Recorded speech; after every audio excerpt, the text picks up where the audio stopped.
你好，歡迎你收聽大觀演繹，我係 David。咁啊，哇嗱，搞咗成差唔多10日，我都冇點 update 過啦。咁啊，當然係為咗即係觀察下情況，咁同埋呢，我自己有啲功課要做吓，咁啊，梗係要吓揾下錢啊吓，又或者為將來吓即係入 PhD 嗰啲 program 要準備啊，咁有啲功課做緊，所以就比較忙，冇乜點 update。咁啊，但係呢幾日一路都 observe 啲嘢都有趣嘅，同埋。因為其實就 AI 就幫我一路每日 brief 緊我嘅，咁一路都等緊啲變化或者有啲嘢出咗先至再噏。咁啊，尤其是即係依家知道咗啦啊，有啲嘢咁啊，特別喺拉丁美洲呢邊嗱，依家呢，今集呢，就先會過一個即係講一講呢一個嘅伊朗啦，大家嘅主題目標。但係其實呢，都係時候呢，覆翻盤呢烏克蘭嗰邊啦，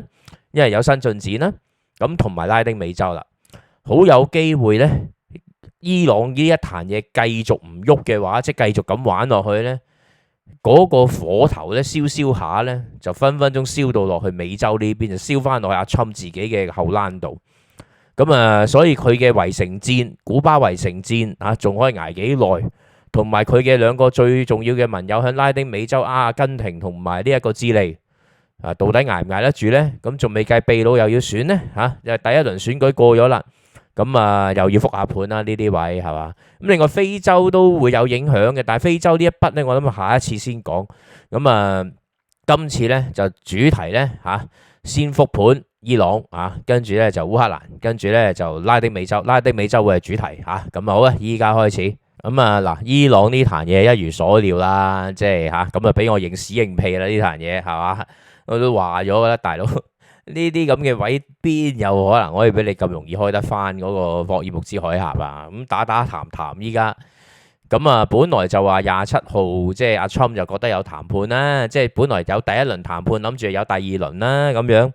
咁但係實際上就係只要你美國你擺個美國收費區，你唔撤走嘅話呢，喺伊朗眼中就即係你逼我要跪地投降。嚇！喂，大佬，我嗰啲船係嘛 send 咗嗰啲30幾隻甩到身嘅船，點知又俾你嘅美國叫翻嚟，咁啊結果咧就唔入我霍爾木茲海峽，或者出咗去都要翻轉頭停泊咁樣。咁啊當然仲有鬼船走得甩去亞洲嘅，咁但係有一啲已經俾美國 call back 翻啦。咁 call back 翻之後，咁你冇噶咯喎。咁你伊朗喂大佬，如果革命衛隊咁樣撈唔到錢嘅話，咁我就繼續發爛渣啦，即係同埋佢我都話啦，佢發爛渣嘅方式，佢唔使直接攻擊美軍嘅嘛，攻擊美軍佢冇呢個本事啫，或者有啊，嗰一下偷襲成功，跟住要面對美軍嘅報復，佢哋頂唔浦嘅。咁但係咧走去即係攻擊油船咧嚇，或者攻擊嗰啲嘅石油嘅同埋天然氣嘅開採嘅嗰啲井咧，就容易好多啊嘛！嗰啲你美國防空系統，就算依家烏克蘭賣埋佢哋個防空系統嚇，或賣埋佢哋嘅無人機系統去俾中東佬都好啦嚇。咁你即係始終人哋有佔咗先手，佔咗主動，你係響後着嘅話，你始終只要有一個漏網之魚就得啦。即係話對於伊朗革命衛隊嚟講，disruption 嘅要做到嘅嗰個條件係好低嘅。佢唔需要下，佢唔需要即係 send 100粒，只要中一粒啊！或者即係中一架無人機中到呢隻船都已經夠，因為一炸咗落去之後，嗰啲船就唔敢出去㗎啦嘛。就算你依家英國、歐洲又話組織聯軍去護航都好，冇撚用嘅。最重要係嗰個嘅天然地理嗰個障礙，同埋你英國同埋歐盟嘅有限嘅兵力。如果你話以美國嘅海空兵力都冇辦法一定可以確保呢啲油船出到去嘅周全，冇辦法確保周全嘅話，你英國同埋歐洲呢啲過去，即係除咗做樣就乜都冇得做，做唔到啲乜嘢出嚟。嗰啲啊，只係話做咗咧，攞嚟即係撳住自己國內嘅民情，等自己啲人咧唔好喺度嘈啊！喂，你乜嘢都冇做，但係實際上可以真實做到嘅嘢，我覺得係相當有限。因為伊朗呢啲係無定向風嘅玩法。得閒啊炸下你，我都唔需要一定要炸你油輪添啊！我突然間炸你個天然氣井或者炸你嗰啲油井咁你吹鳩我脹，我炸到我唔需要全部中，我中咗或者中到少少啊，等你保險賠到嘔，或者炸到咧 decapitate， 即係能夠令到你個產能下降啊，佢夠啦，佢已經 hold 咗你 ransom 啦。你依家英國同歐洲講企強硬都冇用，因為實際上你乜都做唔到。美國都冇能力做，你哋兩個更加冇能力做。但係佢哋又唔可以唔做呢啲樣嘅，一定要做，因為如果唔係國內就一定鬧死佢哋嘅。咁當中你諗下英國嚇阿施紀賢嗰個家父民已經係搖搖欲墜到一個咩地步？施紀賢嘅施政之混亂嚇，腦筋之頭腦之混亂啊，組織之混亂嚇，大家裏邊鬼打鬼咁亂晒大龍嘅，根本成個英國依家好似無政府狀態咁樣亂 Q 晒嘅，咁點搞啊？派埋啲人冚唪唥垃圾嚟嘅大佬，即係你派去美國做大使嗰個原來阿星嗰個原來係一個中國間諜，咁你咪大撚鑊？即係你呢個施紀賢政府究竟係乜政府？你而家真係你真係拗爆頭嘅，真係一個無政府狀態嘅國家，仲諗住耀武揚威，仲諗住話走去保護乜鬼啊？呢啲即係冚唪唥係做樣政治戲、政治 show， 做完就算 Q 數嘅，冇用嘅呢啲。咁所以你變咗革命衛隊，依家咧就揸住晒全世界個春袋，就喺度慢慢玩啊，慢慢捽。與此同時咧，亦都知道你美國佬唔會放手，咁啊，所以依家既然唔談判啦嚇，伊朗首先話都唔談啦，只要你美國一日唔撤走美國收費區，我就一日都唔傾。咁啊，侵仲諗住傾就話，好啊，咁啊，即係你唔傾啊嘛，咁我咪唔傾咯，咁樣咁啊 cancel 咗，所以巴基斯坦去調停都唔掂。咁啊，依家大家冇計傾噶啦嚇，第二輪談判就唔會有噶啦。咁啊，另外咧就係阿侵咧，但係與此同時咧又發出嗰個講法，如果你伊朗嘅官僚想傾，直接揾我傾啦咁樣。嗱呢啲咧其實咧，佢諗住一手蘿蔔一手棍就可以咧令到伊朗內亂，或者係令到伊朗咧求佢即係呢啲招數。但係咧呢啲招數你可能響委內瑞拉你會 work。但係咧，你喺伊朗係唔會 work。委內瑞拉 work 嘅嗰陣時，最重要就係因為馬杜羅本身就係一個不得人心嘅人。呢個不得人心唔係淨係普通老百姓討厭佢，係基本上佢成個政府、成個精英圈都討厭佢，因為佢本來唔係精英，佢係即係難聽啲講嚇，用我哋中國古代術語講，呢啲係差唔多似公公咁上下嘅角色近位近身，只不過就係靠即係賣屎忽俾阿查維斯咧，先至入到去嘅。咁所以真正精英圈你就算依家今時今日個副總統阿 Delsi， 佢同佢阿哥兩個都係先烈之後咁啊，你話群眾基礎有嘅，咁更加唔使講咩 Capello 嗰扎，全部都係或者係內政部嘅特務系統啦，或者係軍隊嘅嗰啲全部揸實權嘅人，點會服你呢一個馬杜羅呢？所以嗰啲夾計一齊同美國佬就將佢掟撚走，最好以後唔好翻嚟。咁佢哋大家坐地分贓，咁啊所以會成功。但係咧，你話你當你對住嗰個唔係一個咁嘅家父民，而係伊朗，伊朗係調轉嘅。伊朗嘅真正揸到權嗰個係革命衛隊，而且革命衛隊佢揸權當中，佢仲要揸到錢，佢唔係淨係揸炮。如果淨有炮冇錢呢，咁你都仲有辦法牽制文官政府，即係好似委內瑞拉咁樣。某程度上 Delsi 啦。Capello 啦，同埋仲有一條軍佬啦，三個人之間呢三腳凳仲可以某程度上形成一個平衡，就係 Delsi 揾到錢，其嗰兩個咧揾嘅係地下錢，但係如果地上錢合法嘅錢嗰啲 seed money，起碼你都要由 Delsi 出面去揾，其他嗰兩個揾唔到。咁所以咧 Delsi 仲可以企得住，加埋群眾基礎嘅話，但係喺伊朗就完全唔係嗰回事。伊朗嘅文官咧嗰扎咧就真係技術官僚嚟嘅。嗰扎其實打工嘅，真正揸莊嗰個依家，因為神權佬最大嘅嗰個哈馬尼已經瓜咗，Mujtaba 就根本依家都係嗰句啦，嗰條友做到底係咪響度就算響度，到底係出唔出得到嚟，係咪真係統治到都成問題。咁所以話揸莊嘅就係軍佬，而軍佬最慘嘅就係佢係呢班軍佬唔單止有炮，仲要有錢，仲要佢啲錢唔係淨係靠石油，所以佢哋就完全揸晒莊。佢可以揸晒莊嘅話，你同文官政府傾呢，只不過就話係文官政府一種試探，即係革命衛隊可以攞文官拎出嚟試探阿 Trump 咁樣，等阿 Trump 去噏咁樣，咁啊攞文官集團去頂，反正呢都係技術官僚，衰 Q 咗咧就將佢哋掟埋一邊，就自己揸翻莊，係咁解嘅啫。咁但係對於美國嚟嘅，就你依家用呢一種方式諗住可以令到對手撩到佢哋內亂，其實就撩唔到嘅。文官集團當然嘅心裏邊一定唔妥班軍佬嘅，但係佢可以點反抗呢？你手上冇炮你嗰啲炮有嘅嗰啲，只不過係伊朗國民軍同埋伊朗警察，但係嗰扎人第一就已經係長期 underpay 嘅啦，第二就係佢哋啲武力好有限，就算伊朗國防軍其實好有限，佢哋嗰個軍力同呢個革命衛隊不成正比。而革命衛隊咧雖然都有受壓嚇，佢哋都出糧出得差咗，但係相比起國防軍同埋相比起警察咧，實際上革命衛隊嘅人工都仲係高嘅，同埋革命衛隊都仲叫做出到糧嚇。即係上次我喺度表演兩個師奶，兩個伊朗師奶喺度吹水嗰啲咁嘅嘢，但係嗰啲係革命衛隊固然有，但係咧個嚴重性點都唔及國民即係呢個國防軍同埋呢一個嘅警察大。咁但係如果你講武裝力量咧，就革命衛隊一定強過國防軍同埋強過警察，兩個加埋都唔夠你革命衛隊強。同埋革命衛隊個組織好深，佢唔係淨係有軍隊，佢哋本身有特務系統喺度，嗰個巴雅嗰個咁嘅系統亦都係攞嚟專門唔係淨係監察市民，尤其是要監察翻嘅就係國防軍同警察。咁所以你話革命衛隊會唔會出大力去同美國佬打？一定唔會，因為佢哋真正嘅主力係要攞嚟鎮壓國內。但係佢哋唔需要真正出力去打，佢哋只需要得閒去騷擾，嚇到你班船唔敢出去，你啲保險加到貴到根本冇個船主肯同你開，搞掂，或者冇船員肯同你上船，搞掂，咁就已經係繼續 hold ransom， 然後咪繼續喺度嘈咯。咁實際上你話英國、歐洲嗰啲講到好兇狠，但係嗰個兇狠當中呢，實際上你係用 pay ransom 呢有，不過唔係用政府出面，係個別公司出面。就俾贖金就放甩咗佢哋，係咁解啫。你話真係冇俾係假嘅，有嘅，背後談判係有嘅。不過政府自己唔出面，由得你公司自己諗掂佢。政府最多牽頭嘅啫。咁另一方面佢哋派艦隊呢，亦都算係叫做加翻啲談判籌碼。但係最終喺依家嘅呢種狀態下，我唔認為可以好短期解決，亦都唔認為喺依家呢個狀態下你話其他國家嚟係真係可以改變到啲乜嘢？係改變唔到啲乜嘢？因為對手嗰個不對稱戰爭個優勢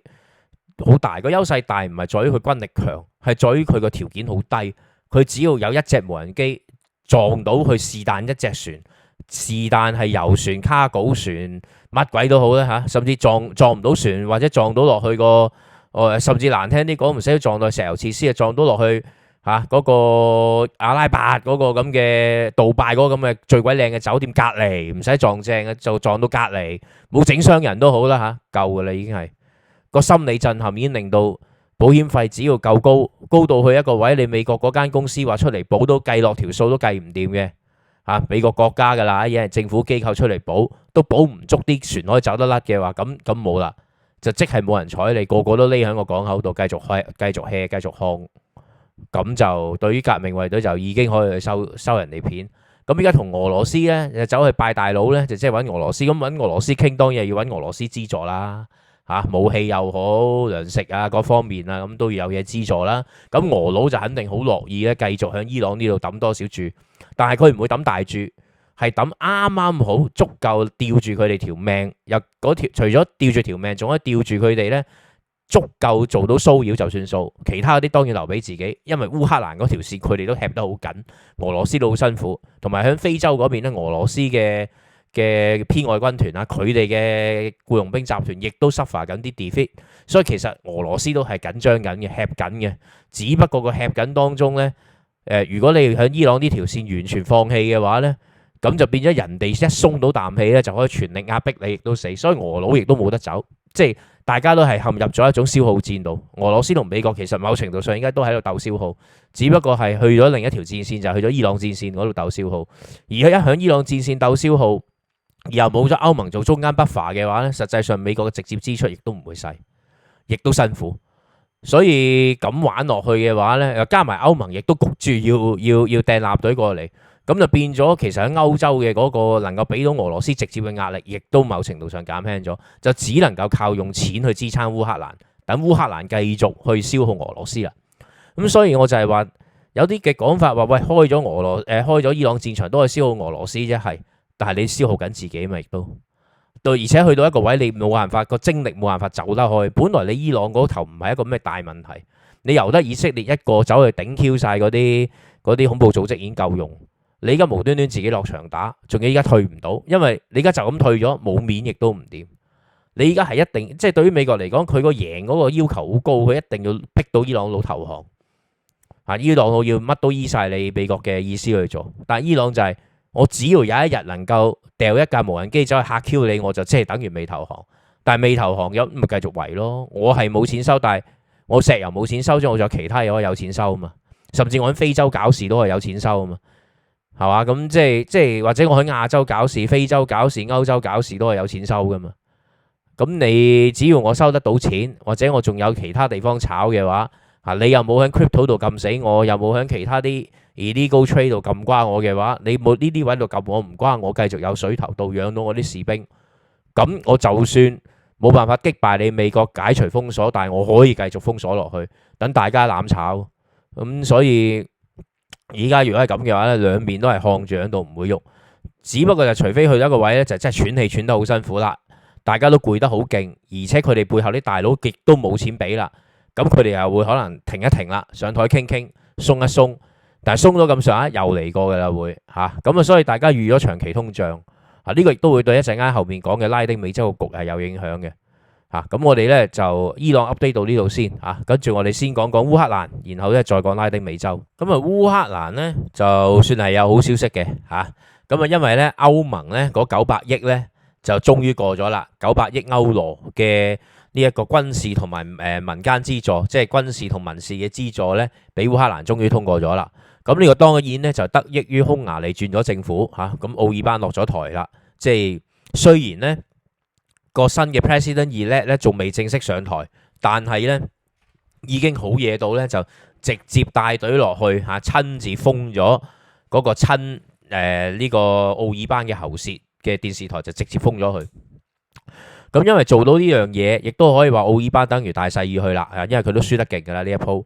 咁變咗新嘅執政黨雖然都係右，但係只係中間偏右而且佢都仲係仍然要留喺歐盟嘅中間偏右。咁所以咧就變咗咧就通過咗啦即係唔再喺歐盟呢度玩嘢。佢哋咧就將佢哋個否決權，佢哋投咗棄權票。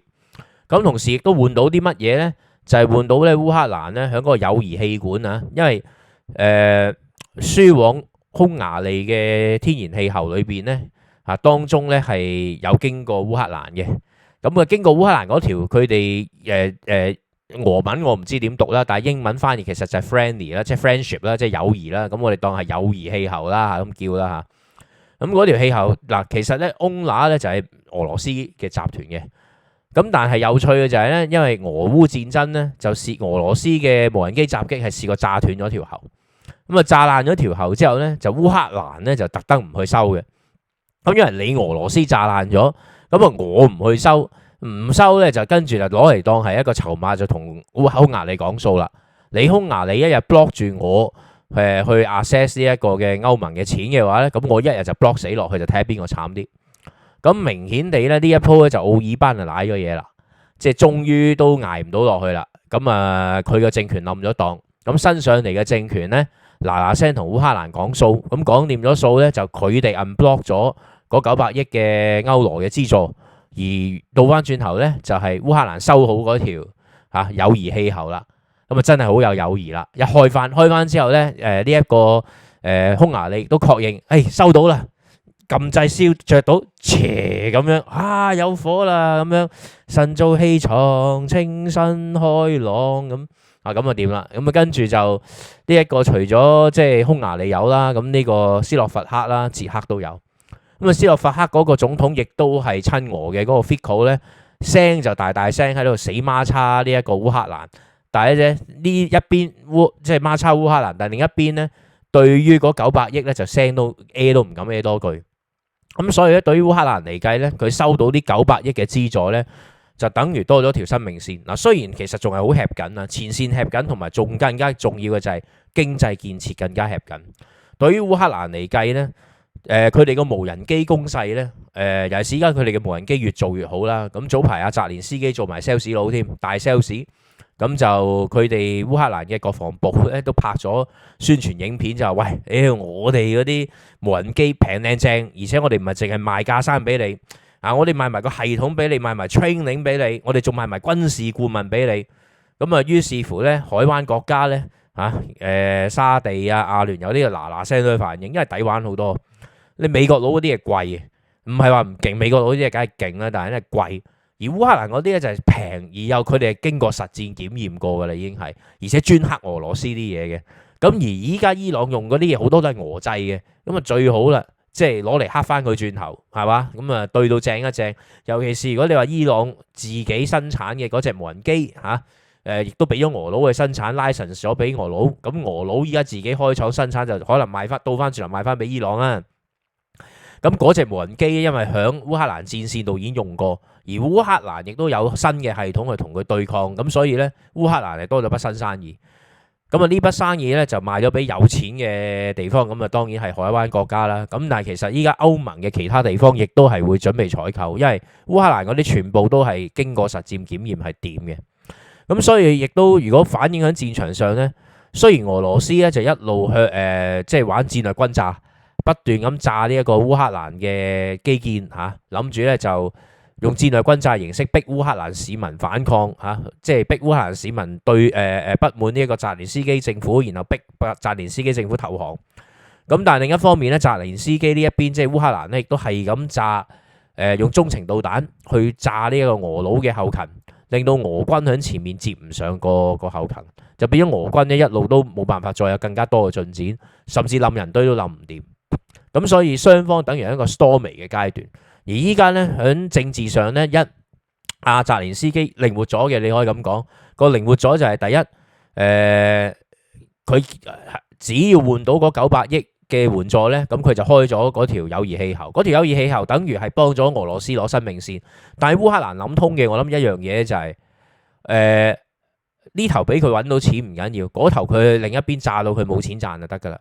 即係話我俾你呢一度嚇去供應嚇天然氣俾呢一個匈牙利，俾呢一個嘅捷克同斯洛伐克，等佢哋唔好反對自己攞到嚿錢。但係與此同時咧，佢就喺即係侵襲其他，只要唔係供應俾呢啲國家，唔係俾歐盟嘅嗰啲，而係賣佢出去俾其他地方嘅，佢咪照炸咯。或者嗰啲係攞嚟軍用嘅，佢咪照炸咯。即係就算你俄羅斯有收入，但係佢哋個收入用唔到喺前線嚇，呢頭你賺到錢。但係嗰頭嗰啲錢咧，走去整軍備啊，走去招人，但係招到嘅人，招到軍備咧，都未行得到入前線咧，就俾人超咁啊炸 Q 晒嘅話，其實仲正。即係站喺烏克蘭嘅角度，呢下玩法咧，仲好玩過你直接撳死佢，直接撳死佢就出唔到血嘅，因為你撳死佢，佢真係冇，咁佢唯有冇嘅啫。但係佢冇嘅話，但係你而家烏克蘭其實人手唔夠，唔係機唔夠，係人手唔夠，你冇辦法你。機可以一個村莊或者即係無人機啊，可以收復一個村莊或者乜嘢。但係你收復咗村莊之後，你都要有人要移過去。諗到尾冇人移過去嘅地方就係一個無人地帶。咁樣咧，你冇辦法活化翻嗰笪地方，等佢有翻經濟產出咧。嗰個嘅地方就算恢復翻都唔長久嘅個佔領。你後邊一定要有人一路谷翻入嚟。但係依家問題就烏克蘭根本叫唔翻啲人。呢個亦都係幾陰功嘅，因為烏克蘭依家內部咧其實都 suffer 緊男人不足嘅問題，應該講家庭妻離子散嘅問題。個妻離子散唔係殺死咗，而係例如丈夫喺前線打緊仗幾年啦，咁屋企老婆當時就為咗即係為咗避免被轟炸嚇，咁咧就走咗去逃咗去歐洲啊，有段時間歐洲收容烏克蘭難民啊嘛。咁但係呢扎人依家已經喺歐洲落咗腳，同老公相隔幾年。大家個感情會隨時出事，同埋大家個經歷感情唔同晒，然後就算翻到去，大家見翻都好生疏，所以其實烏克蘭都面對緊幾複雜嘅問題。佢一極需要就係要發展翻自己裏邊嘅經濟，然後咧招翻人入去，唔好咧等佢哋長期影響歐盟住慣咧就唔鬼翻去。但係呢個係相當困難嘅，呢個就要睇下歐盟咧跟住點樣投資翻。嗱，呢個其實唔係冇交易，亦都唔係冇辦法嘅。有嘅，但係歐盟要大手筆先啦，就唔孤寒得嘅呢啲位，就唔好成日諗住咧，即係淨係攞住嚿錢去吊住啲福利，然後就吊住啲選票咁簡單。因為如果你係一路咁樣落去咧，烏克蘭咧就算捱得過呢一次咧，裏邊嘅空心化咧，亦都會令到將來如果再受俄羅斯再打過咧，亦都係會極為辛苦嘅。咁但係即係呢個講遠咗啦。咁但係 anyway 呢條 formula 就好玩嘅，起碼喺呢一刻嚟計就係。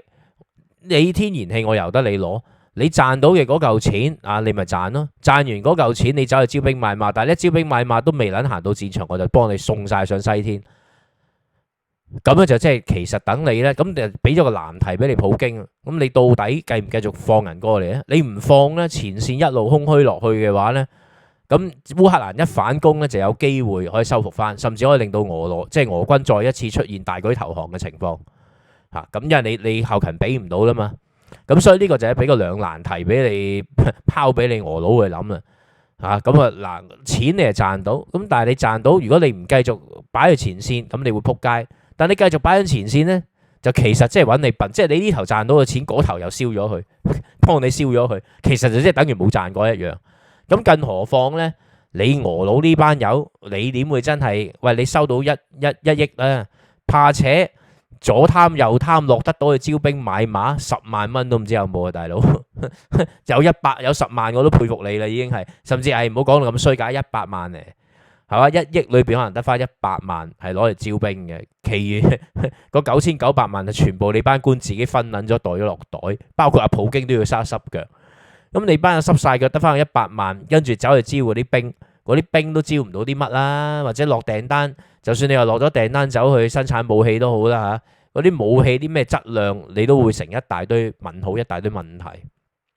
咁咧，但係烏克蘭呢下橋咧，我覺得背後都有啲毒嘅呢個位，即係夾住你繼續打，但係你繼續打，你就要你咪繼續揾錢咯。但係你因為揾到錢，你先會繼續打。完全唔揾錢咧，你可能度其他嘢。依家咧就一邊打一邊談咧就係烏克蘭。依家阿澤連斯基就話喺佢已經 ready 啦，去呢個阿塞拜疆見呢一個嘅普京。依家輪到佢主動 reach out 喂，我可以見你啦咁樣。咁因為佢手上有牌啦嘛，依家。已經將個形勢逆轉咗啦嘛，佢後邊又有錢，係咪啊？咁啊，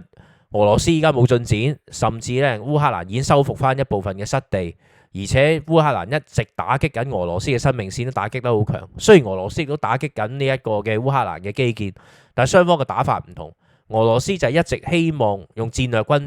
炸大城市，令到大城市居民唔妥咧，就推翻呢一個嘅烏克蘭政府。咁但係烏克蘭人亦都有嗰個韌性喺度，依家即係。雖然有烏克蘭人不滿，但係不滿極，佢哋都會覺得始終你俄佬係我嘅死敵，佢哋都仲分得到。澤連斯基嗰橛點都好，依家佢係我哋嘅總統，即係就算你覺得幾多不滿，或佢貪污又好咩又好，但係起碼呢一刻佢係守護緊嘅，係頂住嘅。而俄羅斯係仲未撤退，一日未撤退，一日俄羅斯先係我哋真正敵人。所以咧，普京咁樣搞咧，其實係搞唔起啲乜嘢啊！你話令到佢啲市民空心化係。但係與此同時，至少喺戰場上面，咁就加速咗烏克蘭用無人機越用越多無人機，越用越熟添。倒翻轉頭就搞到你依家俄羅斯嘅軍隊前線雞毛鴨血。而軍隊最鬼怕咧就係咧，你啊識得叫我去前線，但係架撐你又唔俾我。然後咧呢啲咁嘅事情一旦俾烏克蘭逼到最後頂唔順，一係死一係投降。如果一路有大面積嘅投降，然後呢個情緒一感染落去咧。咁就對俄羅斯成個軍隊嘅士氣就會有打擊。明面上你就算用新聞封鎖又好，對內拉人又好，封艇又好，但係咧嗰個 whisper 會喺度。咁啲軍隊自己即係喂，一見到喂 Andrew， 喂，屌我啱啱我慘啊！我而家同你道別啦，老友記咁樣。咁Andrew 就話喂，你咩事啊？咁樣。屌抽老簽，佢仆街！我而家要去前線啦，咁樣，唉，聽講乜爛都冇啊，個個都冇翻嚟嘅。我之前另外一個老友Antropov 咁啊去咗翻，到依家都冇晒聲，屌都係俾人死撚咗啦，已經係，唉，咁冇辦法啦，唉，今晚我哋飲杯啦，咁樣飲完杯 Vodka 送別啊，拜拜咁。咁如果呢啲咁嘅士氣一路傳落去咧，咁輪到 Andrew 就會翻到去同老婆仔女阿媽嗰啲一商量起。屌佢，我係咪都要做逃兵？屌佢係咪揾地方匿撚咗佢算撚數？如果唔係大撚鑊，同埋你一路咁樣抽調俄羅斯各地嘅兵咧，你尤其是抽調到上遠東啊、中亞嗰啲地方，越抽越薄咧，佢哋都唔掂。你可以鎮壓嘅能力亦都可能會減低。所以咧，對於普京嚟，依家變咗係邊？對於普京嚟計，佢有佢嘅難題喺度就係喺烏克蘭前線度，佢本來有個進展，依家 store 住咗。尤其是俾烏克蘭終於又適應咗俄羅斯嘅人海戰術咁佢哋嘅無人機嘅生產能力高咗，無人機嘅作戰能力亦都高咗，咁所以咧可以咧拉翻平個局。咁依家就要睇下咧，一烏克蘭咧能夠及時可以掉到幾多嘢出嚟，咁啊同埋咧，二咧就係能唔能夠吸引翻啲烏克蘭人翻去自己嘅國家度去建設。你就算恢復到地方都要守得住先得，同埋你都要令到個國家唔好空心化。如果唔係嘅話，長期你捱唔落去。咁當然仲有三咧，就係即係呢個歐盟咧，到底仲有幾大決心啊？即係嗱，有啲嘢就友誼氣管就恢復翻俾你啦，但係咧就以後唔好再阻頭阻勢。你繼續俾多啲軍備嚇，同埋民用嘅支援俾烏克蘭去重建咧，咁其實烏克蘭將來就變咗係歐盟軍隊嘅訓練場。歐盟軍隊可以走到烏克蘭訓練。第一，第二，烏克蘭本身有豐富嘅天然資源喺度嚇，無論生產呢一個嘅，佢有石油、天然氣唔再講啦，有大量唔同嘅礦產啦嚇，咁啊仲有農業啦。大家唔好忘記烏克蘭嗰啲黑土好靚㗎，佢哋種嘢種得好正嘅，其實佢哋賣肥料都好掂嘅。咁另外咧就係甚至好似阿干嗰啲咁嘅惰性氣體咧，佢哋亦都係有嘅，主要出口。一個烏克蘭攞翻嚟咧，咁既然美國佬嗱乜嘢功勞都冇，仲阻頭阻勢，咁啊分贓就梗係冇佢份啦。如果俄羅斯打輸咗，更加冇佢份啦，簽乜撚嘢啫？你美國佬行撚開啊，到時你歐洲就可以自己入嚟去立啦嘛，係你美國佬自己放棄噶嘛，有啲嘢冇得賴嘅。嗱，到時唔通你美國佬行出嚟又喺度傾 credit 啊？係早期你真係幫咗好多，咁但係有啲嘢唔係喺度計以往嘅，你再計依家呢一刻，你有冇咩做到先？你乜都冇，人哋歐洲都會分多啲，咁所以就歐洲有幾大決心啊？呢啲呢個係長線投資，而俄佬咧嘅反抗咧就會係集中對付，唔係喺烏克蘭嗰度噶啦，其實更加集中就喺每一個歐盟國家裏邊嗰啲嘅反對派，嗰啲嘅即係想脫離歐盟獨立嘅嗰班人，嗰班好多係收俄佬錢去做嘢啦。因為只要將歐盟拆散咗嘅話咧，對於俄佬嚟講係唞到氣嘅，或者令到好似又再出一個新嘅奧爾班咁樣，又再阻住，咁佢又有機會可以挽回嗰個局勢。咁但係 so far 暫時歐盟依家醒咗少少啦，即係點都好似冇之前咁差嘅話，仲可以開翻嚿錢俾烏克蘭繼續壓落去咧，咁俄羅斯嘅壓力係會越嚟越大。所以澤連斯基都有膽走去同。即係依家倒翻轉頭就主動叫阿普京上嚟談判，咁呢個亦都一方面自己手上有牌，另一方面亦都同時要令到嘅國內 calm down 令到增加翻自己嘅政治籌碼。每一咧俾人覺得你死硬唔傾，咁唔係辦法，佢亦都要傾打談談。咁但係打談談當中，只要錢繼續有，生命線有，又可以繼續等俄佬亂咁掉錢，亂咁掉人命。然後咧繼續削弱佢嘅實力嘅話，莫講話對烏克蘭自己呢一邊，即係歐洲呢條線有幫助，咁應該估計咧對伊朗其實都有幫助。伊朗呢一線間接其實係對美國有幫助，當然更加對歐盟同英國呢啲更加依賴中東能源嘅國家亦都有幫助。咁所以烏克蘭又其實變翻個重點。伊朗呢邊暫時已經大家都已經打到謝晒㗎啦，大家都係玩嗰啲嘢都係細藝嘢。而家反為就其實烏克蘭係更加重要。咁但係當然美國阿侵政府係唔會理呢樣嘢啦。咁但係歐盟就要睇下佢識唔識自救啦。如果佢能夠繼續依家個 trend 繼續去自救，同埋繼續加強烏克蘭嗰一邊嘅建設，然後自己乘機嗱聲開發，唔使問美國㗎啦，美國唔會幫你。有好多嘢你自己搞掂啦，唔好咁大，即係等於大個仔啦。你歐盟自己要獨立啲，唔好諗住下下望住人北約已經等於冇咗美國。你最好就係咁 assume。唔好係咁交，好似啲學者咁你講唔係關係破壞啫，要重修好難啫咁樣。下一屆政府咪得咯，我睬你都傻。我係歐盟嗰啲政府嘅，我以後都唔撚睬你美國。就算你轉翻民主黨政府又如何？我係繼續依賴翻你嘅話，一日自己唔自立就死硬嘅。喂，你下一屆又再選翻一個新嘅本土派政府，咁我咪又含得？唔得噶嘛！作為一個國家，我要有自己嘅政策，有自己策略，我唔可以根據人哋嘅策略，咁我一定要有自己嘅能源策略、自己安全策略。只不過大家可唔可以夾？但係依家咁嘅世界咁難夾嘅，預咗自己先好講啦。咁呢個咧就係歐洲呢一個即係層面，烏克蘭其實係重新重要翻嘅。不過到底世界能唔能夠明呢？咁我哋都要再睇一睇。咁跟住鏡頭轉去呢個拉丁美洲嘅。點解我話拉丁美洲其實都變成咗一個冇人諗到突然之間可能會變咗個主戰場呢咁樣。咁點解話拉丁美洲會變成一個戰場呢？咁樣咁我哋而家要睇一睇拉丁美洲，成個拉丁美洲有幾個主要嘅地方呢都要值得留意。咁啊，第一嗱，呢個之前成日有人提起嘅就係古巴。咁啊，古巴依家等於俾美國呢就圍城，玩圍城戰嘅，就斷晒你啲能源。咁啊，等你呢裏邊冇能源用。咁啊，睇下你咧幾時投降。咁但係呢，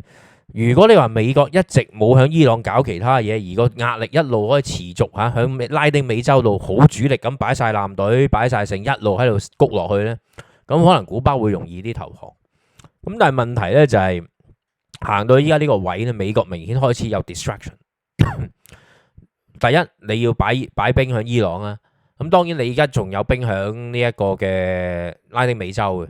咁但係亦都要有兵喺國內，因為國民警衛軍一路動員緊，其實都係要幫手，加埋 ICE 咧就幫手一路踢，除咗踢咗啲非法移民走呢，亦都要守住個邊境防止非法移民過嚟，甚至要派一定嘅部隊呢，去同呢一個嘅墨西哥政府或者一啲其他拉丁美洲政府合作呢，就去剿嗰啲drug cartel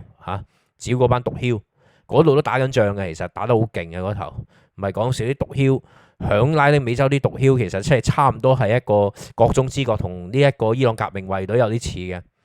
佢哋咧國中之國嚟嘅，自己有即係自己有炮，又有自己嘅錢，所以打起上嚟絕對唔易打。對於政府軍要剿佢哋嘅話，你話剿死一個即係做乖一個 drug cartel 冇乜用，即係做乖一個大毒梟冇乜用，因為嗰啲係又係你凡係一去到呢啲咁嘅毒梟網絡咧。係網狀嘅，一大堆咁嘅人，你殺得一個又如何呢？你殺咗一個，仲有千千萬萬個。你如果你唔一路打，例如係你撩起佢哋唔同嘅毒梟唔同字頭，大家之間互鬥咁啊鬥死咗呢，嗰種互鬥呢，就因為係內部互鬥呢，就大家呢一鬥死咗一個呢，仲會有權力鬥爭，就會自我削弱。但係你而家唔係，你而家因為外力去打佢，佢哋就有咗生存危機。有咗生存危機呢，就算大家字頭之間我理得你14又即係number 又好，呢一個和字頭嘅又好，咩水記嗰啲又好，我理得你邊防人呢？呢一刻俾黃氣圍剿你嘅話，大家繼續內鬥就死硬嘅，唯有就暫時唔內鬥，唔一定係團結，但係起碼唔內鬥先，但係對外先。咁死咗一件嘅，即刻要揾個阿公嗰邊即刻臨時頂一個出嚟頂住繼續打落去。因為如果唔係就成個字頭玩完，只有你放鬆咗壓力呢，佢哋先會有內部有內訌。咁但係你而家美國嗰個玩法呢，就一味得個硬嘅嗰一手，咁就變成咗佢哋唔內訌呢，佢就可以抵抗一大輪，有排搞。你話有冇蠱惑嘢就一定有嘅，但係嗰個蠱惑嘢裏邊你話喂會唔會乘機？最好就等你美國又係啦，利用美國去剪除自己嘅競爭對手，然後自己擴張呢，絕對有。但係呢個只係限於個壓力有限，但係如果當你美國係全面向整個各個毒梟一齊開戰，而唔係個個擊破嘅話呢，咁就唔同啦。個個都有生存危機，就驚起上嚟就唔會自己內鬥。依家係反為對外，一對外就拖死你美國喺嗰頭。美國都要出力嘅喺嗰頭，你唔出力嘅話，你單靠嗰啲地方政府全部。無論係拉丁美洲嘅聯邦政府定係地方政府，全部都係貪污到爆炸嘅，個個都亂龍噶啦，係好啲定唔好啲嘅啫，即係程度嘅分別，而唔係本質嘅分別。咁鬼撈教嘅嗰啲政府呢，你話指意佢自己去搞呢，搞下就搞到就四捨五入噶啦，真係就19歲半變咗19歲噶啦，咁啊變咗第二樣嘢出嚟嘅，就絕對唔會幫你搞得掂。咁所以你就要美國要有長期嘅壓力，但係你依家喺其他外邊又未結束，係嘛？拉丁美洲你伊朗未結束，亞洲呢邊又隨時會緊張，你又唔可以放鬆，咁你仲要擺住拉丁美洲係嘛？你拉丁美洲，而且嗰啲又唔係話真係美軍可以全部直接入晒去，又可能要化妝入去，或者要借好多合作名義入去，咁即係有好多係做得唔方便，同埋實在太撈教。你同呢啲咁嘅。即係對付黑社會，有時好似打游擊咁，除非政治上配合得好好，如果唔係好難打嘅呢啲仗。你軍隊幾強都冇用，你美國可以每一場仗你都贏，但係個戰局你最終係達唔到你嘅目標嘅。呢個即係等於你話響伊朗一樣，你打伊朗唔難，我都話以美國國力要剿滅伊朗有幾難啫。但係剿滅咗之後，你係咪可以確保新成立嘅政府一定親美國呢？或者就算真係嘅話，會唔會有其他嘅麻煩嘢出現呢？呢個你保證唔到嘅。而對於美國嚟嘅就係呢一場戰爭嘅勝利，嗰個勝利唔係淨喺軍事上，炸死晒嗰班友就咁叫勝利，咁唔係叫勝利。勝利係你可以重整到個秩序，而呢一個嘅秩序係跟你美國嗰套嘅秩序，而唔係跟其他嘅，咁先叫真正勝利，而唔係求其喺軍事上勝利。但係依家伊朗呢邊你明顯佢依家做唔到，然後你去到拉丁美洲呢邊，好啦，頭先講古巴啦，咁古巴依家你逼降唔到，佢唔肯投降，佢一日唔投降，你一日繼續圍城，但係咁要圍幾耐呢？冇人知。好啦，咁啊委內瑞拉啦，委內瑞拉呢邊呢，就即係到依家為止最好消息嗰個位都係喺委內瑞拉嘅啦。咁委內瑞拉因為 Delcy Rodriguez 即係依家個女總統啦嚇，即係過渡政府嘅總統啦嚇，佢本人終於得到特赦啦，即係應該咁講，應該咁講，唔好講特赦，佢本人得到美國暫時解除制裁，唔可以叫特赦，暫時解除咗對佢嘅制裁，亦都唔係全部減晒喎，大部分冇咗啫，但係仲有一小部分喺度，就 keep 住佢，你唔好亂嚟。咁但係與此同時，同佢又係政敵，但係又係同一個集團，即係都係屬於查維斯集團，但係查維斯集團內部政敵嘅嗰個內政部長 Capello 咧，嗰個就冇嘅，繼續俾美國全面制裁緊。而據講咧，佢已經咧上個禮拜咧，其實已經有開始喺內部出聲，即係內部搞佢自己喺佢自己嘅支持區裏邊咧搞咗小型嘅遊行示威係佢自己嗰邊呢啲人啦。就即係話要爭取佢都要解除制裁你而家美國政府就只係解除咗部分制裁，而且咧係對委內瑞拉政府就部分制裁解除咗，對於 Delcy Rodriguez 都係部分制裁解除咗，但係對於其他所有嘅官有被制裁嘅都未解除。而就算對於委內瑞拉政府成個嚟計，佢賣石油嘅錢都要先入去卡塔爾嘅戶口，然後由美國出糧俾你。咁你死得啦，大佬！咁佢哋個個依家真係收唔到糧，收唔到糧咁點啊？我點搞得掂我自己啲支持者？我點派得掂？派唔掂鬼嘅話，班友都會鬼屌咁嘅聲會出事噶嘛？咁依家咪特登借呢個機會，喂，即係其實等於打眼色，喂，你美國佬你肯唔肯？你唔肯射，你唔射我就隨時搞事噶啦！我依家唔搞啫，焗住啫，但係等你再忙啲。又唔找數，等我啲人再興啲嗰陣時，我開始同你搞噶咯。呢個其一，其二就係講好咗嘅所謂$1000億投資落去，將呢一個嘅委內瑞拉裏邊嘅石油成套石油設施重新修整過現代化咗佢呢，其實係到依家為止影都冇。到依家為止呢一刻呢 Chevron 係可以維持到 operation， 亦都可以維持翻捉阿馬杜羅之前嘅嗰個出口量，但係要再提升，就到依家為止，連 Chevron 都唔肯 commit，理由都係一樣噶啦。喂，大佬，我點知你美國政府點搞？我嘅安全冇保障，我就睬你都有味。你就話你撳掂咗Venezuela， 你撳掂咗Rodriguez 啫，但係喂，你點知阿 Capello 會肯制啊？Capello 或者咬聲你老味啊，大佬你啊着數啫，你條臭八婆，大佬我一個仙都冇，唔得，玩到咁上下發爛渣，一發爛渣佢你就大鑊噶啦。對，喺委內瑞拉嗰頭，大家唔好忘記啊 ，Orinoco 嘅嗰個石油生產帶係離開海岸300公里嘅，深入叢林裏邊嘅，當中仲要佢係靠一個發電廠去支撐佢個發電嘅啫，即係話中間冧一冧電呢，就成個油井就停得嘅，而且呢個油井咧一停嘅話，係大領落噶啦，因為要再開嘅話咧，你就算修復翻再開咧，嗰啲油結塌到一個地步咧，你嗰個系統即係積住喺個系統，即係塞住嗰啲油管咧，你要通係好高成本嘅嗰頭，所以 Chevy 你話喂冇 commit， 即係冇任何短期睇到嘅嘢之下，你叫我走去增加資金投資彩你都傻。莫講話喺委內瑞拉 Chevy 啊，即係 Chevron 啊，呢一個 ExxonMobil 嗰啲全部唔肯喐，就想美國國內啊自己油井啦。阿 Trump 依家都不斷咁叫呢一啲嘅石油公司加強開採投資新嘅油井，但係呢家呢啲公司全部都唔肯採，原因亦都好簡單，因為阿侵政府嘅嗰種 transactional 嘅 policy， 佢即係阿侵政府嗰啲嘅玩法就冇辦法做長期規劃嘅，因為阿侵嗰啲嘢五時花六時變。我真係好呢個先有個 side issue， 我好認為咧應該要整個叫 Trump Volatility Index。因為佢嘅嗰個政策其實可以攞嚟吹嘅，大佬。佢嗰啲五時花六時變咧，如果你想話平咗個風險，佢不如攞個 Trump Volatility Index， 唔係 VIX 嘅，嗰個 VIX 係要擺咗落去 Trump 嘅 policy 度，然後咧即係拎去 Poly Market 嗰度開下盤啊，大佬唔係講笑。咁係你點搞啊？但係你要知道開油井唔係話你今日投資，聽日就可以開到嘢出嚟嘅，嗰啲投資要成年幾兩年時間。開到跟住仲要即係3、5、7年時間先至可以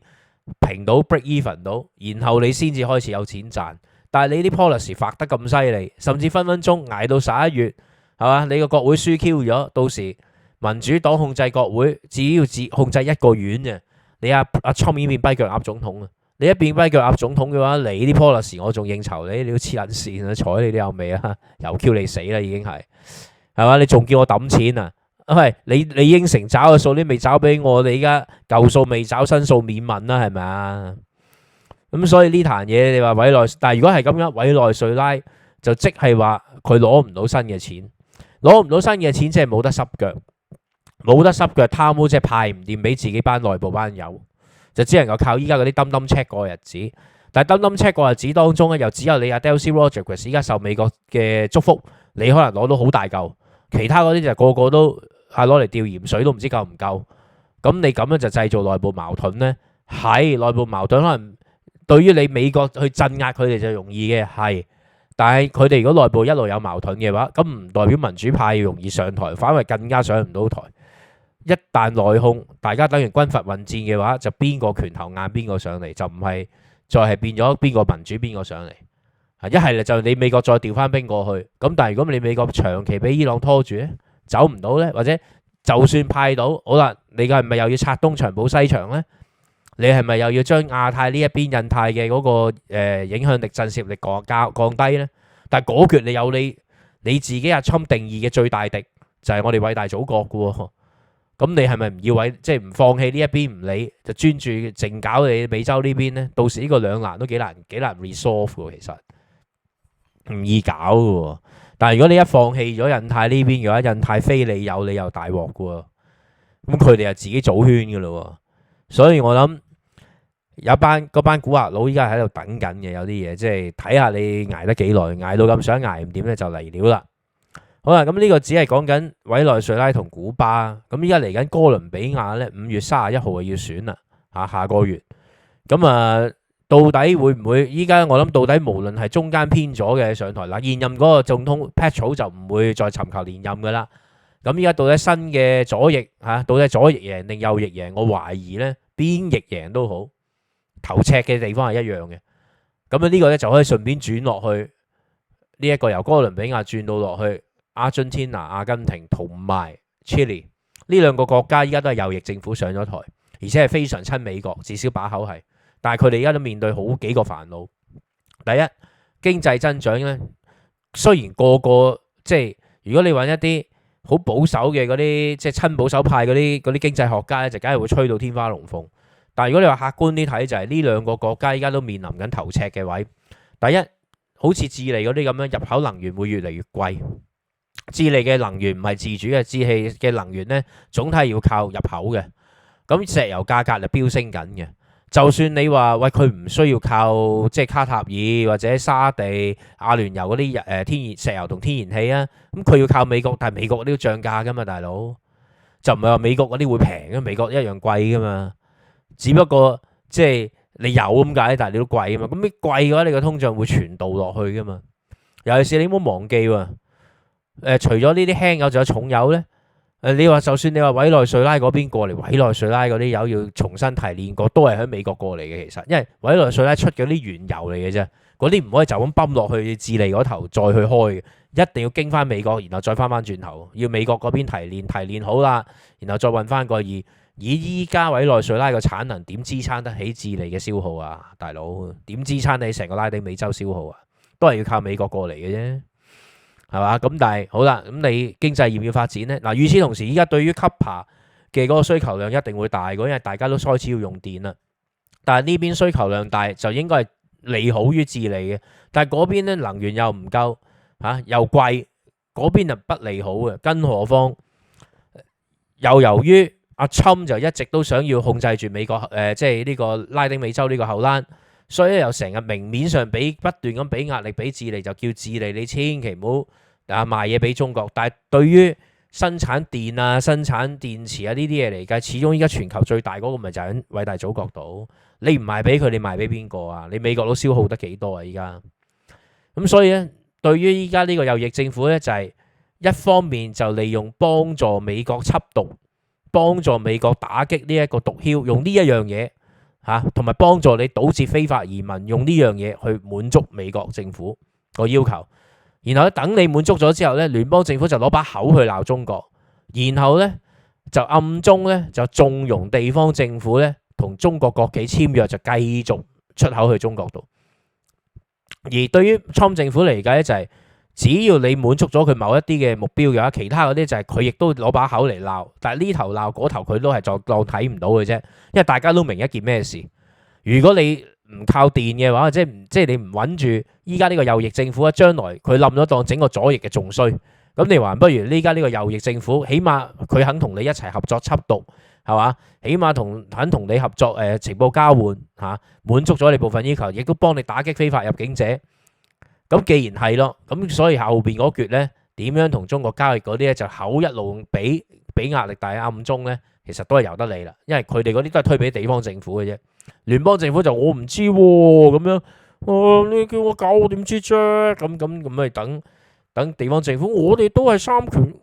三級政府嚟㗎，我哋干涉唔到呢個地方政府㗎喎。咁講完就算撚數啦。跟住就四捨五入啦，又係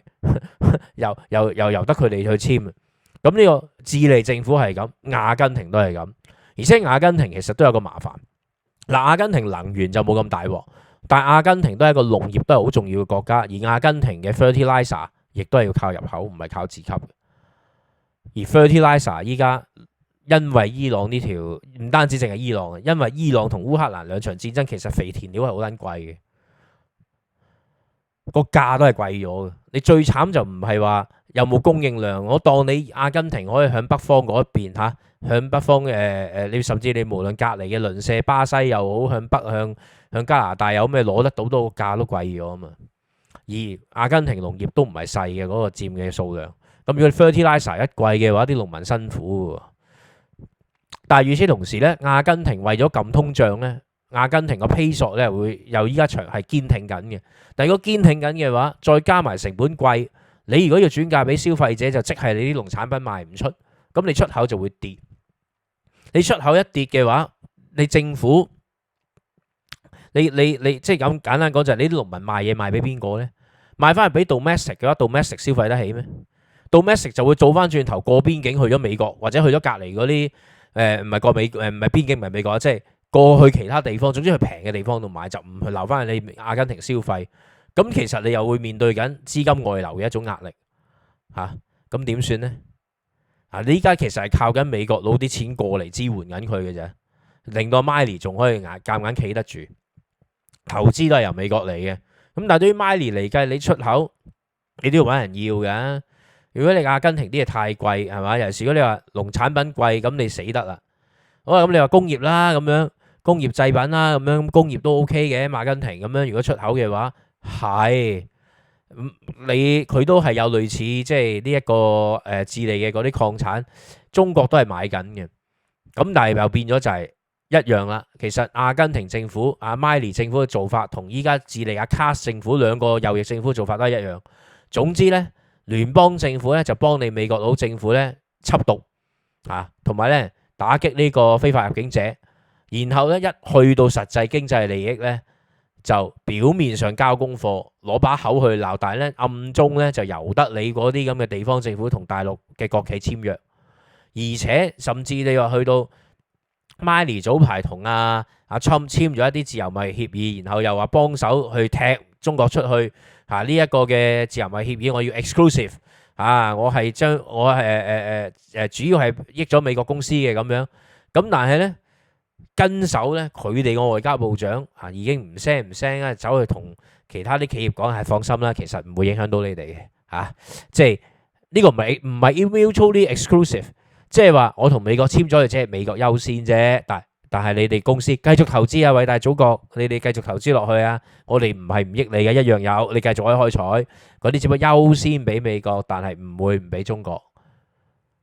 嗰個情況都係咁樣玩，呢唔係頂唔順。但係好啦，一樣面對通脹嘅話，依家呢兩個政府，無論阿根廷定係智利政府，跟手要面對一個好嚴重嘅問題。嗱，你為咗滿足親政府嘅要求，你要打擊毒販。打擊毒販你要用軍隊噶啦，你淨靠警察搞唔掂，開銷大咗啦。好啦，你要對付嗰啲嘅非法移民，而且依家非法移民唔係話講話由委內瑞拉攔過嚟嗰扎。你而家最鬼慘嘅就係去到墨西哥俾美國擋住咗，依家滯留喺墨西哥，然後發覺既然去唔到美國，就去其他附近有錢啲嘅地方。咁墨西哥佬都唔想你長期喺度嘅，大佬，咁佢將你一腳伸咗落去。向南伸嘅話，跟住面對嗰幾個阿根廷、智利、秘魯哥倫比亞，另外有啲咩厄瓜多爾、玻利維亞嗰一大紮，仲有委內瑞拉，咁你翻唔翻過去？但係你一翻過去，好啦，呢紮盲流你點應付？係咪要軍隊呢？咁又要增加開銷啦。好啦，開銷你就大咗啦。但係呢，面臨住通脹嘅話，第一，嗰啲公司個業績一差咗，就即係收入少咗，政府抽稅抽少咗啦。第二，政府營運開支亦都會因為通脹而增加，而因為咁樣嘅話呢，所有開銷增加，收入減少，赤字增加，咁喂，點樣頂住條赤字呢？唯有發債。但係發債依家你死啦，響依家高通脹環境下，你嗰個咁嘅債嗰個 coupon 係咪要貴啲呢？你個 coupon rate 一貴啲嘅話，咁即係話你以後每個月要找嘅個 interest expense 都會貴，咁嘅話就變咗個惡性循環，一個螺旋式嘅惡性循環，一路貴咗好啦 ，deficit 勁咗，咁我唯有繼續發，越發得多債，又越更加重嘅利息開銷，又搞到你呢兩個國家翻去之前嗰啲軌跡度，去到一個位你頂唔順，最終又要靠賴貓其中一個辦法。咁咪一係政府印銀紙，你個通脹又重新更加加劇，所以咧拉丁美洲其實有危險喺度。而如果呢種危險係繼續落去嘅話，即係依家暫時呢兩個政府頂得住，咁最終佢哋得一個辦法嘅啫。咁即係一係就我自己崩潰，如果我唔想崩潰，梗係伸大隻手，攤大手板問老豆啦。個老豆唔係我哋偉大祖國，係美國啦，揾阿侵嚟搞啦。喂，大佬，你知唔資助我哋？你投唔投資？你要投資落我哋度，等我繼續有稅收，等公司繼續營運，我繼續有稅收，我有稅收，同埋你要幫我買嘢。你唔幫我買嘢嘅話，咁我喺邊度賺？啲公司邊度賺錢呢？公司唔賺錢，咁我何來有稅入呢？冇稅入，我點維持落去？嗰個政府？你要投資，你話我只可外賣俾你得，咁你要投資先得噶。咁但係呢個又翻轉頭去翻美國，美國都同樣有呢個痛苦。對於美國嚟計就係美國政府冇辦法逼投資者落去投資，而所有嘅投資者依家，如果你話我睇到嘅，佢哋一定睇到。依家你敢唔敢重錘落去拉丁美洲呢？雖然佢哋有需求，但係你重錘嘅話，你有你嘅風險喺度嘅。個風險唔係響經濟上回報嘅風險，呢個只係其中一環。而係一旦呢啲咁嘅國家俾通脹加各種嘅戰爭啊、各種嘅對付蠻流啊嗰啲咁嘅開支而壓垮咗嘅話，然後國內不穩，到時點算？邊個保護我嗰啲資產先？同埋如果到時個政府冧咗，新上嚟嗰啲，如果又係啲一係軍佬政府，一係呢就係嗰啲列寧式嘅政府，兩個政府都死㗎啦。軍佬政府又係會充公我家產，列寧式嘅嗰啲咁嘅極左政府亦都係會充公我家產。喂，挑我點解要投資啊？依家甚至你可以話美國啲油公司，連喺國內美國國內都唔同你開啦。頭先講咗啦，你面對你個政策咁鬼 volatile，我點做嘢啫？咁依家你又拉丁美喎更 volatile。咁我除咗維持依家現有可以嘅 operation dump check 之外，其他啲掉到鹽水算數啦。其他啲我真係睬你都有味。最緊 hold 住嚿錢，因為你唔知依家跟住後邊會點？uncertainty 太大，甚至難聽啲講，我寧我攞去賭下期權好過啦。嗰啲我揾人去寫 model，我賭期權嘅話係嘛？call 又 put 又 long 又 short，咁全部組合到一嚿嘢坐喺度揾錢，我好過你走去開發嗰啲地方啊，大佬開發新油井，你估風險少啊？回報期又慢，係嘛？如果你話響翻自己熟悉嘅範圍裏邊做 commodity 嘅 option 或者 futures，因為我話事嘅，我操控噶嘛，其實我反而仲容易賺錢添。如果我何苦犯不着呢個風險，我走去同你癲啊嘛？咁但係如果你話拉丁美洲一旦面對呢啲咁嘅 distress， 呢啲右翼政府都面對不穩嘅狀況，而阿侵又冇出手幫嘅話呢，依家侵就幫緊阿根廷啊，遲早你嗰個鑊越搞越大，當佢哋越 ask for 越嚟越多，阿侵政府就要面對。咁到底你 American First 啊，咁你有乜理由啲錢資助落去阿根廷同智利度呢？喂，咁唔係 America First 喎。咁啊，你變咗阿侵面對個壓力，唔係面對民主黨嘅壓力，係面對住你共和黨裏邊你自己咩家人裏邊嘅壓力。你點樣搞先呢條數？但係你私請開咗啦，你已經打緊